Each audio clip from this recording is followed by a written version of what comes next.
This podcast is brought to you by Kion Aminos and all Kion products. Watch the video at the end of the podcast for more details.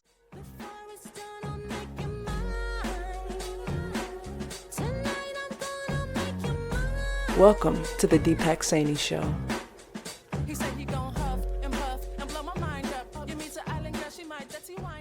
Welcome to the Deepak Saini Show. I'd like to thank J23 for the intro music. You can find a link to her music in the show description. My guest today is Tim Christophersen. Tim is a leading global voice on ecosystem restoration with over 25 years of experience in climate and biodiversity advocacy. He's the author of Regenerative, a new book that's just come out. We'll talk about that in a little bit, which is a roadmap for restoring nature at a planetary scale. His career includes pivotal roles at the International Union for Conservation of Nature and 15 years as a diplomat with the United Nations Environment Program. In 2022, Tim joined the private sector as Vice President of Climate Action at Salesforce, where he drives sustainability issues with major corporations and public institutions. Tim also explores regenerative practices on his family farm in Denmark, and I want to hear more about that. But Tim, welcome to the Deepak Saini Show.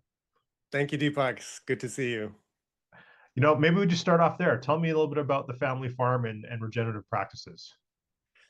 So our farm was a dairy farm 5 years ago when we bought it, and it's not big in terms of modern farms. It's about 100 acres, so it's 40 hectares.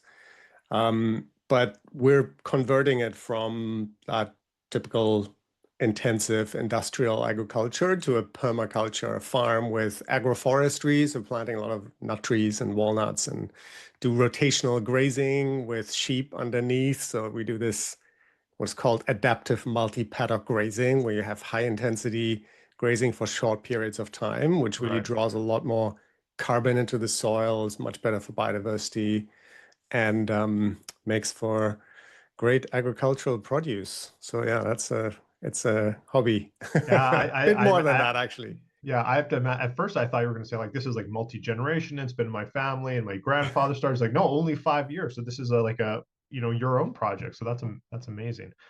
I've shared this on I think in the past, but we don't always do this, but when we can, we try to.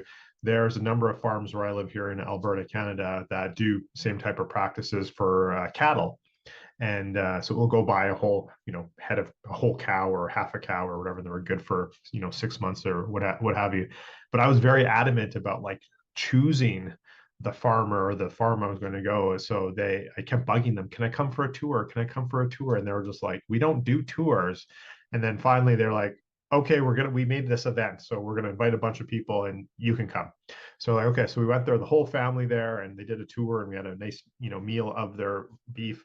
But they showed us around how, yeah, exactly like you said, like, 1 or 2 days tops in a very condensed area that I don't know, 100, 200 head.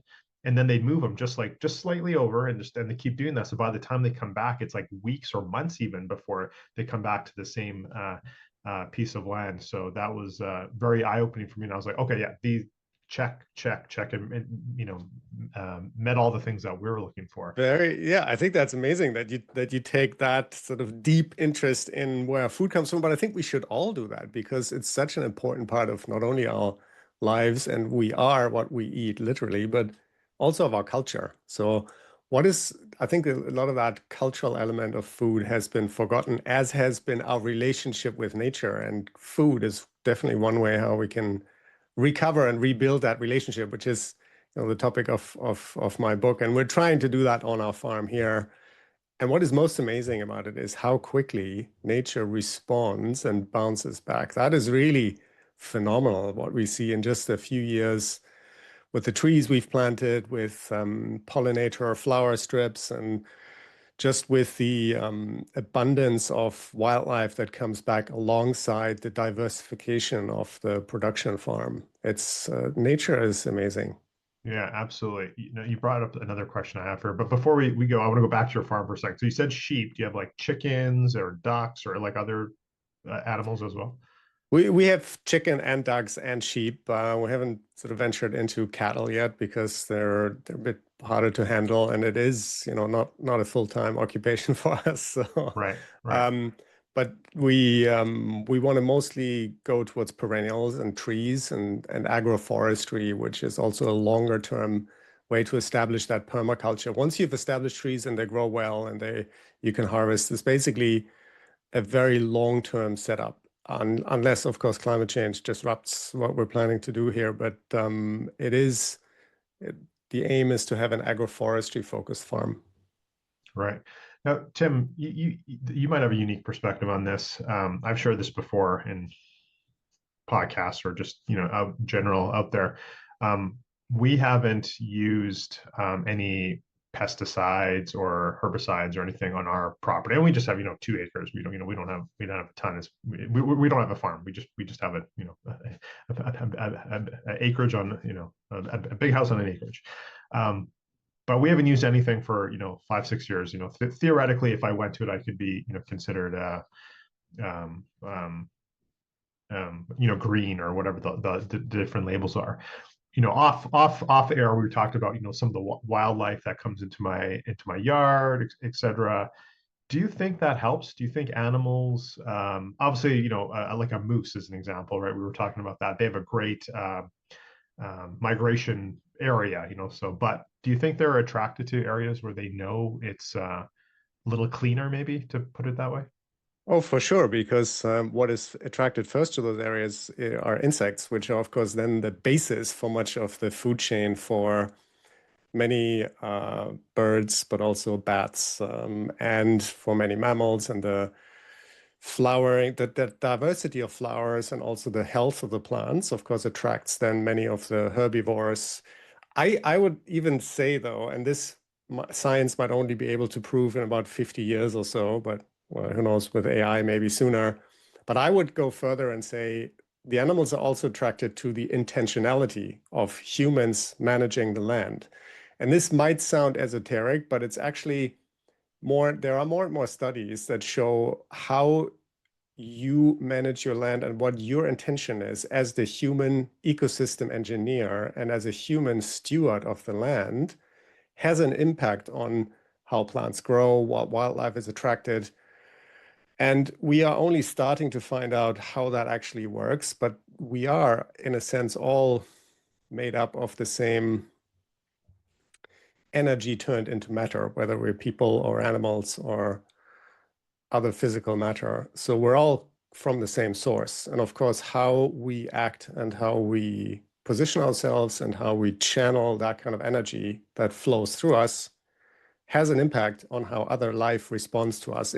That's very common sense and very logical. It's just not yet scientifically very well explored. That but makes you sense can to me. observe that in any reaction you have or any interaction you have with nature. So when I talk about the relationship with nature in my book that we need to restore, that is in a good part what I mean, that it's not just how you view nature and that nature is more than a commodity and not just a soulless warehouse for our pharmacy and supermarket needs, but nature is capable of having a relationship with human beings. And we have forgotten that. Indigenous people haven't forgotten that, but I think that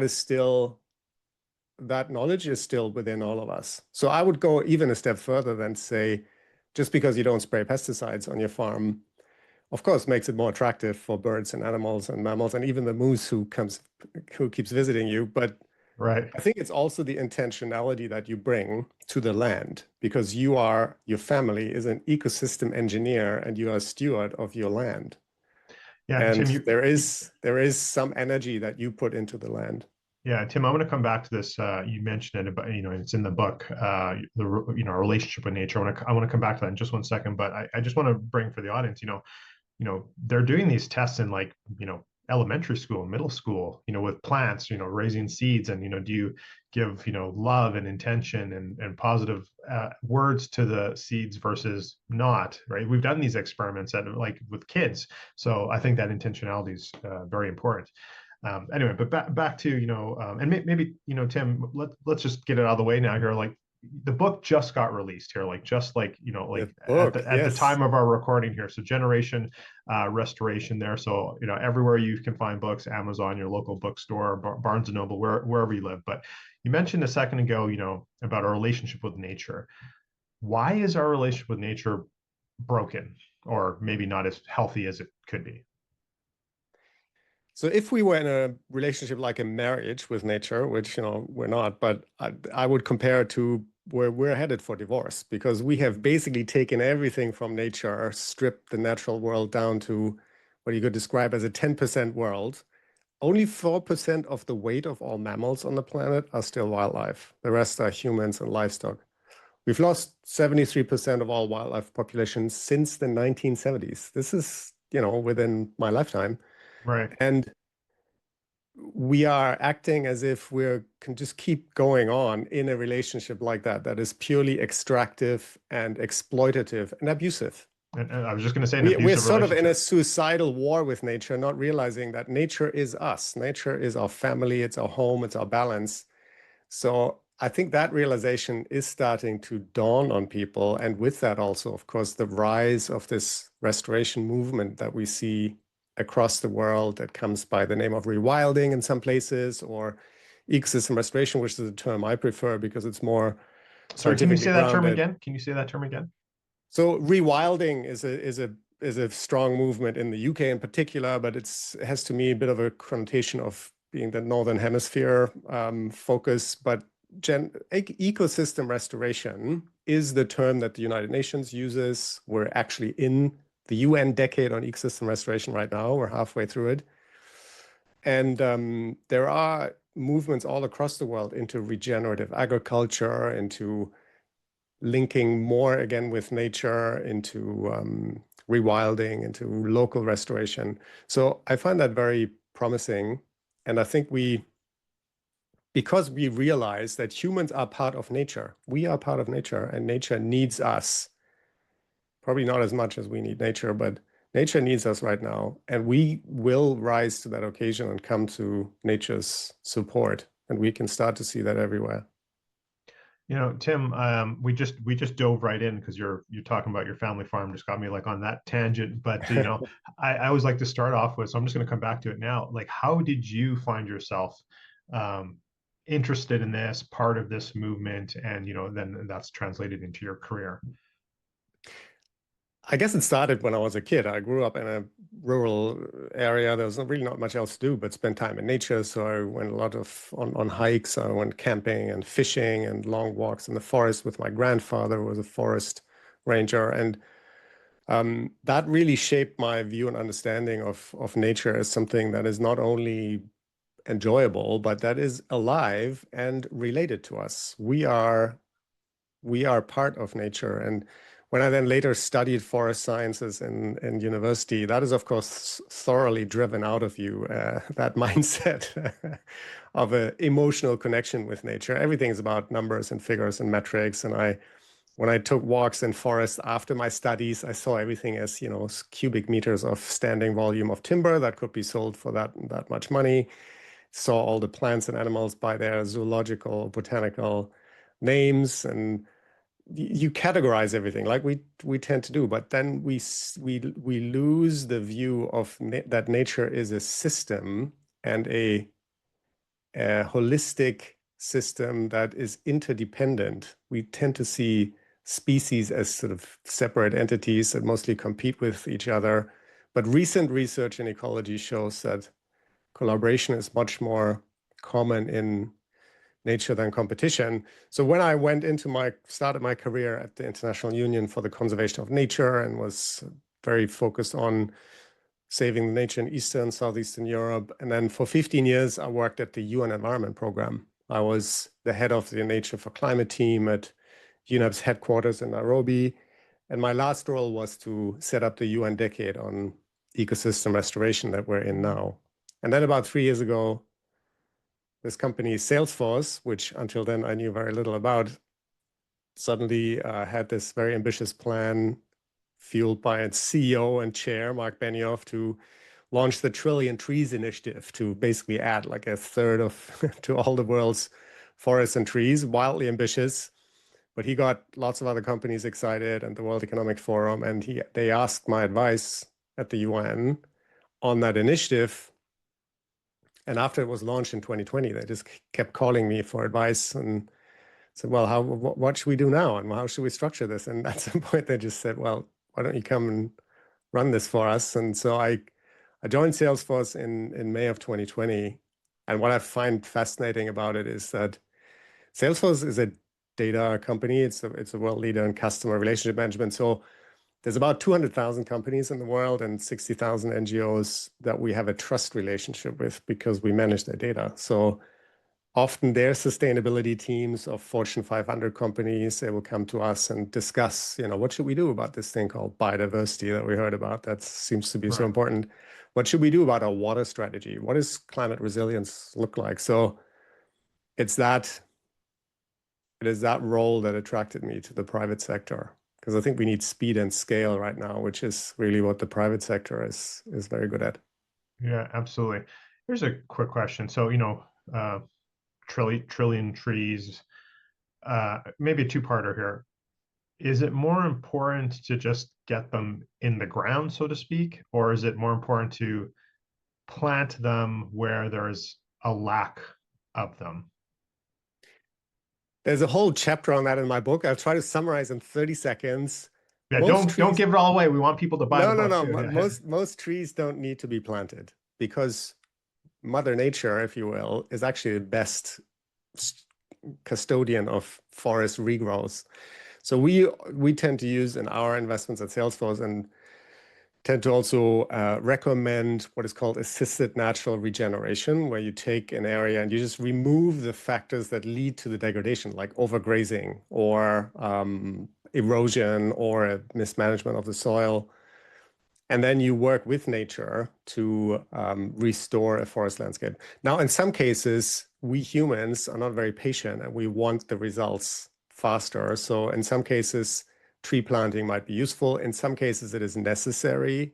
I also describe in the book an effort called Acción Andina. They've planted 15 million native trees in the high Andes to reestablish the mountain watersheds there. There it is necessary because the trees would not be able to penetrate the compacted soil, and there's only about 10% of the original forest cover left. So it would take very long for those trees to recover. And we don't have that kind of time because they capture and store and filter and then release to the downstream areas and cities all the drinking water for Latin America. And because the glaciers are disappearing, we need to replace them with forests very fast. Right. So there we also need to plant. It's a case-by-case decision, but usually I would say planting is one of many ways for proper forest conservation and restoration. Yeah. Earlier you talked about, in the ecosystem and even, with animals, you know, collaboration versus competition, and we don't need to go into depth here, but there's two cases I find very, very fascinating, and maybe we can just high level about. So one, the harvesting of access deer in Maui, specifically in Hawaii, so that the um, flora and fauna can, regenerate, regrow to stop erosion, and then affecting the coral reefs, etc. And then the second case that I find very fascinating is in, I believe in Yellowstone, or maybe it's Yosemite, reintroducing wolves to keep the deer herd or the elk herd down, and it like literally changed the shape of the river because of erosion, and once the deer were eating all the trees and whatnot. So I find things like that just way well above my pay grade here, but just amazing that just the proper intervention or even reintroduction, taking a species away that's not native, or reintroducing a native species, how it can completely change our ecosystem. Yeah, ecologists have different terms for those things. They're either keystone species, where you have a species that has an outsized importance for all the other species in that ecosystem. I prefer the term ecosystem engineer because it's sort of it's a very literal translation of what that species does for the entire ecosystem. Like beavers, when they build a dam, it raises the water table and it changes a landscape completely, all the species composition, how much carbon is in the soil. And so the reintroduction of beavers in Europe and North America is one of the huge success stories of conservation and restoration in recent decades. I would say, though, that what is important for us to remember as humans, that we are ecosystem engineers as well, just like wolves are, and just like beavers, and just like elephants. We're just more powerful.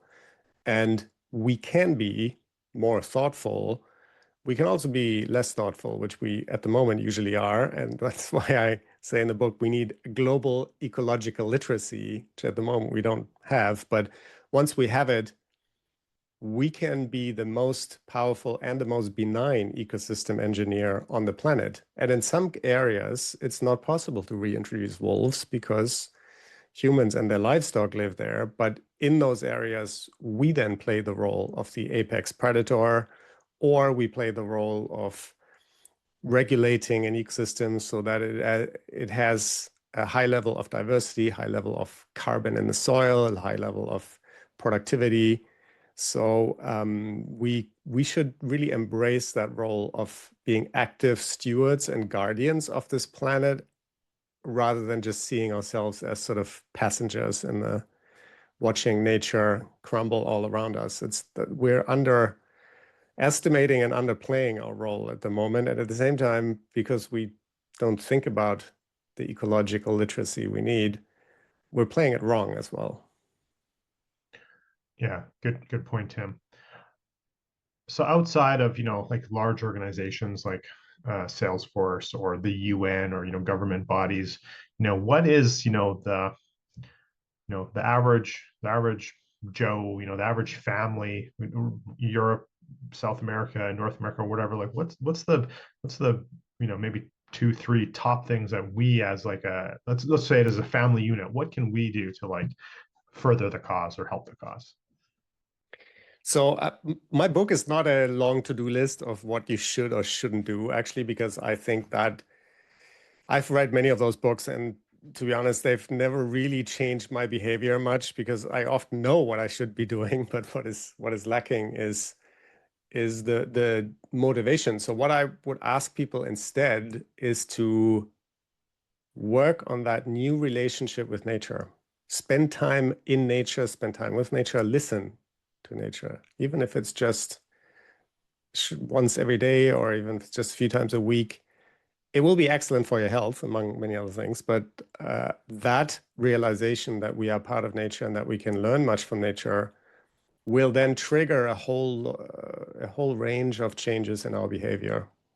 There's a saying: when you want to change small things, change the way you do things. You want to change big things, change the way you see things. And I think in this case, if we see nature differently as our home, our family, and our balance, who would not invest in that? Who would not think about how we eat? Who would not think about where our water comes from, what nature does for us? And I think what you need to do will be different for every single person on the planet. But that's so unique about having a relationship with nature, because just like any human relationship, it's unique to all of us, to you, to me. We all can have a different relationship with nature, and it will tell us different things that we need to do. Yeah, I love that, and like you mentioned, just the health benefits of, getting out in nature, getting out in, the forest. And, I know myself, working from home, being in front of a screen, most of the day. Luckily, I have to, not I have to, I get to, take my dog out, a number of times a day. And, many times after being in front of the screen for a few hours, and I know there's a lot of, I used to work corporate. I know people, the same thing, you start to get headache, the little blurry vision from staring at a screen. Just get outside. You feel so much better, get some fresh air, increase, all those chemicals that are released from the trees and plants, that just really lifts our mood. So yeah, I love that. Just get out there, and you get not only, like you said, a better appreciation for what's around you, but it like literally health benefits as well. Tim, this, I'm all about health. This is not a health podcast per se, but I do always like to ask my guests, what is, a non-negotiable related to your health practices, or maybe another way to put it is like, what's your morning routine? So spending a lot of time in nature is, of course, number one on my list. I would also add, and I've been inspired by Jane Goodall, who wrote the foreword for the book. And I mean, sadly, she passed away recently, but she even at 91 years old, she was very active and young at heart and young in her mind and young in terms of just refusing to acknowledge that she was old. And I think that is the main thing we all of us can do. It's in the mind more than anywhere else. If you start to focus on, all the things that are wrong with your body, and it will draw you down. Just think of you as healthy and young at heart and dynamic and able to do things, and you will be able to do things. So I think that mental attitude is something that is really, really important. And then, of course, eating the right food. I mean, that's again very common sense, but Voltaire, I think, once said that common sense is not very common. So if we look That's at what very, people very eat, that's it's very true. actually not so much common sense maybe, but we are what we eat. So everything, if you lay out what you shop for a month on a table and you look at that, that is actually you in a month. So what we eat is very, very important in terms of our health. And of course, I recommend to anybody who can to grow at least some of their own food because it's fun and rewarding, not easy, but that is, I Uh, think, those are the best calories we can get. Absolutely. Like where I live here, it's not the best growing climate for certain things, but there's nothing beats homegrown garden potatoes or carrots. They just you can't replicate that taste from mass produced produce for sure. So no, I love that, and you're absolutely right. Yeah, Jane Goodall, perfect example of that. It is the mind. I talk about that all the time, right? Myself, I have a plan to be Tim. We never talked about this. I have a plan to be a centenarian plus publicly stated goal. So, I got another 60 years to go. Mindset is a huge, huge piece of that, and controlling our emotions and that sort of thing is a piece of that. But I love that. I love that you brought that up. What would be? Let me ask this question first.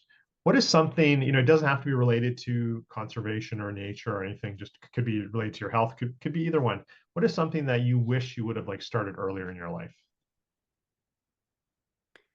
Oh, like I think many people who have children, I would have really liked to have the wisdom I have now and the insights when my children were young, Oh, because great question. We've not had I that one think, yet. That's a good question. oh, there's a great book I love, and I love, and the title actually says it all. It's called The Book You Wish Your Parents Had Read, and it's literally exactly that. It's a book that examines what our automatic responses are that are hardwired into our experience from we were children, and how we tend to replay them when we educate our own children. My children are now teenagers, and they turned out all right, but I wish I had that insight of how important it is, especially in the first 7 years when children are in their most formative stage, to be a role model and to be always very thoughtful in how you respond, not to let your automatic responses replay because they might have been programmed by behavior that is not ideal or no longer suited for the time we live in. So that thoughtfulness and that taking that time, even at the expense of career or, earning a lot of money, there's nothing more important than spending time with children in their first 7 years in particular. So that's one thing I wish I had done differently. But luckily, my kids they turned out all right. But I think that love for nature, for example, we could have done even more to bring that to them. They grew up in Africa. We lived in Nairobi for 10 years. So we had a lot of exposure to nature, but being more thoughtful about that, I would have liked to start that earlier. Yeah, I'm glad you brought that up, Tim. I mean, that's, working with the unconscious mind and patterns from childhood or even earlier. That's, part of the work I do. So, and I certainly, that sentiment as well, I had to do, my own work to get over my patterns that were instilled with me from my parents and even prior. I just want to really quick plug to a past guest of the podcast, Miriam Sikandi, who talks about in her book, about what's her book? It takes a village to wreck a child. a bit of a spin there, and just for your sake, Tim, and everyone, go check out that past episode, just a few episodes back. That, culturally, and she comes from Uganda. Culturally, the whole community kind of raises the child. But if the whole community has these, maybe, I don't want to say bad patterns, but improper patterns of everything, then it just gets reinforced, and like you said, then the next generation just has the same patterns that are maybe not appropriate anymore, or never were appropriate in the first place, or that sort of thing. So I love that you brought that up. That's so important. Tim, can you just put up the book one more time here? I'm waiting for my copy. We're a little bit distant, so my copy is coming soon. But Generation Restoration, everyone, just released. Just released, so you're going to find it everywhere: Amazon, your local bookstore, etc. Tim, any last words of wisdom or golden nuggets that you love to leave with the audience today? I think we have to remain optimistic. There are many people in my line of work, climate action, sustainability, and if we work on nature, it can quickly become pretty depressing because we have lost a lot. But the reason it is so important to remain optimistic is that is the only thing, that's the only way to trigger any change. So we have to shift away from this doom and gloom and towards more boom and more action. Action creates hope, hope creates more action. And it's a virtuous cycle that is fairly easy to kickstart, but you have to be optimistic. That is a mindset we all need to cultivate. Yeah, I think that's a great question as well, because you're right. If you're like, oh, we've already lost 70% of this species or this or whatever these things are, and the media doesn't help, obviously, that sells headlines, the polar ends of the spectrum there, then yeah, people just give up. Like, what's the point, type of thing. So I love that optimism and hope, and the fact that, like, again, we talked to my earlier question, what's the one thing we can do in our own families, our own lives, have some appreciation for nature. That will change your behavior at the grocery store or whatever the case, your purchasing decisions, and make a big difference. So I love that. So Tim, thank you for being on the show today. I was really love the words of wisdom, and I can't wait to any day now get my book and read through it, and maybe hopefully find some new things for me to implement as well. Thank you very much, Deepak, and I hope the moose keeps visiting your farm and your house. That sounds like a lovely acquaintance to have in the neighborhood. Yeah, it drives my dog nuts, but yeah, they're beautiful animals for sure, and the coyotes and everything like that. And I could share stories all day long, but we'll wrap it there. So anyway, thank you, Tim. We appreciate you having on the Deepak Saini Show. I'm going to throw it back to J23, who's going to guide us out with some intro music. Don't forget to check out today's show sponsor and some free resources in the show notes as well. Again, thanks for listening to the Deepak Saini Show. Remember, exceptional results for the exceptional you. Until next time. Thanks, Tim, and grab Tim's book. This podcast was sponsored by Kion and Kion Aminos in particular. This is my favorite post-workout thing to do. People are always talking about you need more protein. Super important, especially as we age, as we're trying to maintain our lean muscle mass. Super important for both men and women. And essentially, protein, that chicken, those eggs, whatever you're taking, breaks down into amino acids, which is what our body actually needs, what our muscle tissues actually uses. And essential amino acids, which these are, is what your body cannot produce, but they are essential for you. So you need to get them from food. And as with many other things, we're not getting the same nutrients anymore from our foods. And certainly if we're not eating the right protein sources, we're not getting our essential amino acids. So I love the Kion brand, number one, because they stay on top of the research. They are always reiterating their formula when new research comes out, and they're tweaking it. I think they've tweaked it 2 or 3 times already. So I love that about a brand. I use this myself to build lean muscle mass and maintain my muscle mass as I'm aging. So use the coupon code there to get 10% off of not only the essential amino acids, but all Kion products as well. Podcast produced by the Minted Green Company